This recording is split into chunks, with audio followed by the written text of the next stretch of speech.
ఓం నమో శ్రీ లక్ష్మీ వెంకటేశ్వరాయ శ్రీ మహాగణాధిపతయే నమః. కరారవిందేన పదారవిందం ముఖారవిందే వినివేశయంతం వటస్య పత్రస్య పుటేశయానం బాలం ముకుందం మనసా స్మరామి. మనకి ఆగస్టు నెల కృష్ణాష్టమి, మరి రాబోయే శ్రావణ మాసం కదండి. చేత ఆ కృష్ణుడు మమ్మల్ని రక్షించుగాక. ఈ ఆగస్టు నెలలో మన రాశులకి ఏ విధమైనటువంటి ఫలితాలు చెప్పబడ్డాయి? అనుకూలంగా ఉంటే వేగంగా పెడతాం, అనుకూలంగా లేకపోతే దానికి పరిహారం చేసుకుంటూ పాజిటివ్ వైబ్రేషన్స్ డెవలప్ చేసుకుంటూ మనం మరింత శక్తితో మరింత ప్రయత్నంతో ముందుకు పెడతాం, విజయం సాధిస్తాం. అంటే జ్యోతిష్యం ఎప్పుడు కూడా మనకి విజయం సాధించడానికి ఒక మార్గదర్శకగా ఉంటుంది. అంటే నువ్వు ఇలా పెడితే నీకు మంచి జరుగుతుంది, ఇలా వెళ్ళొద్దు అని నిషేధిస్తూ ఉంటుంది. మరి జ్యోతిష్యం అనే పదానికే కాంతి అనే అర్థం. లైటింగ్ మనల్ని నడిపిస్తుందా? మనమే నడవాలి. ఆ విధంగా మనకి ఆగస్టు నెలలో గ్రహాల యొక్క సంపుటి చాలా అనుకూలంగా ఉన్నది. తద్వారా మన రాశుల ఫలితాలు మనం తెలుసుకుంటూ దానికి సంబంధించినటువంటి సులభమైన పరిహారాలను ఆచరిస్తూ మనోధైర్యంతో, మానసికమైన ధైర్యంతో, ఆత్మస్థైర్యంతో ముందుకు నడుద్దాం. మన రాశి గురించి తప్పకుండా తెలుసుకుందాం. వృషభ రాశి. ఈ వృషభ రాశి వారికి మనం చేయవలసిన పని ఏంటి అన్నట్లయితే, ఈ ఆగస్టు నెలలో వృషభ రాశి వారు మంచి ఆలోచనలతో ముందుకెళ్ళాలి. ప్రతి పని కూడా శ్రద్ధ వహించాలి.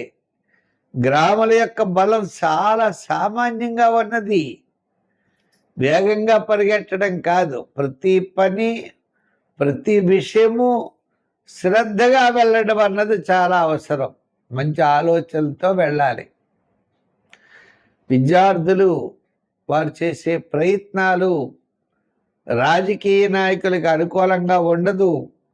వృత్తుల వారికి ఆర్థిక సర్దుబాట్లు పర్వాలేదు.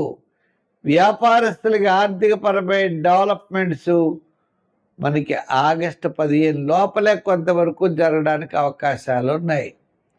అంటే ముఖ్యంగా ఈ రాశి వారికి గురుడు యొక్క బలం తగ్గడం చేత ఆగస్టు నెలలో కుటుంబపరమైన ఖర్చులు ఎక్కువ అవుతాయి, సంతానపరమైన వ్యయం ఎక్కువ అవుతుంది.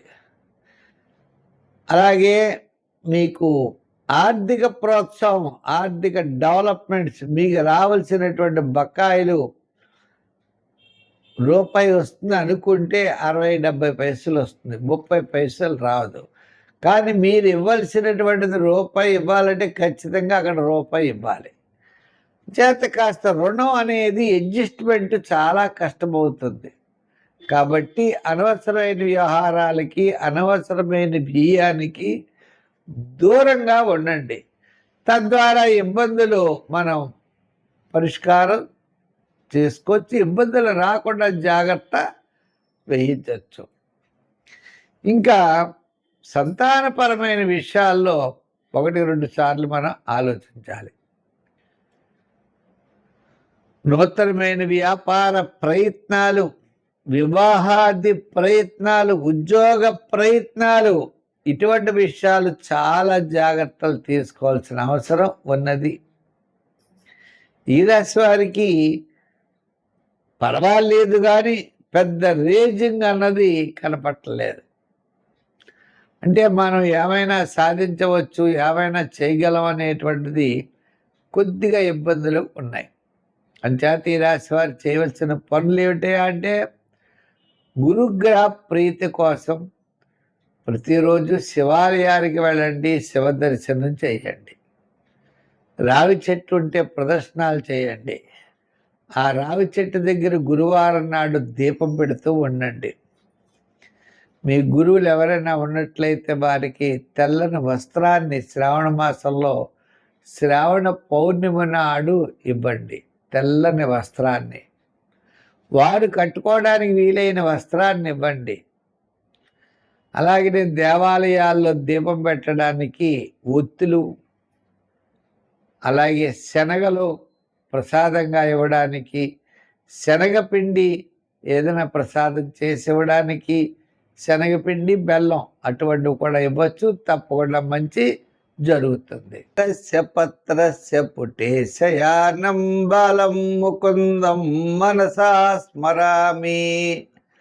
మనకి ఆగస్టు నెల కృష్ణాష్టమి, మరి రాబోయే శ్రావణ మాసం కదండి.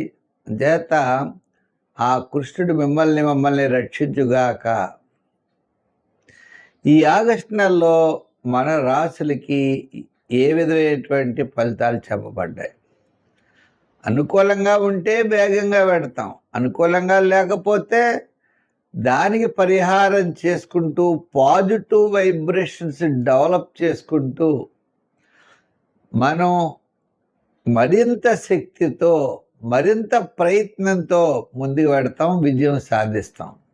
అంటే జ్యోతిష్యం ఎప్పుడు కూడా మనకి విజయం సాధించడానికి ఒక మార్గదర్శికగా ఉంటుంది.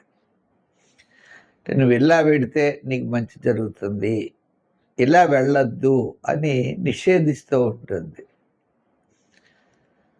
మరి జ్యోతిష్యం అనే పదానికే కాంతి అనే అర్థం. లైటింగ్ మనల్ని నడిపిస్తుందా? మనమే నడవాలి.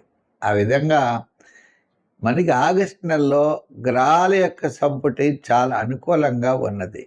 తద్వారా మన రాశుల ఫలితాలు మనం తెలుసుకుంటూ దానికి సంబంధించినటువంటి సులభమైన పరిహారాలను ఆచరిస్తూ మనోధైర్యంతో, మానసికమైన ధైర్యంతో, ఆత్మస్థైర్యంతో ముందుకు నడుద్దాం. మన రాశి గురించి తప్పకుండా తెలుసుకుందాం.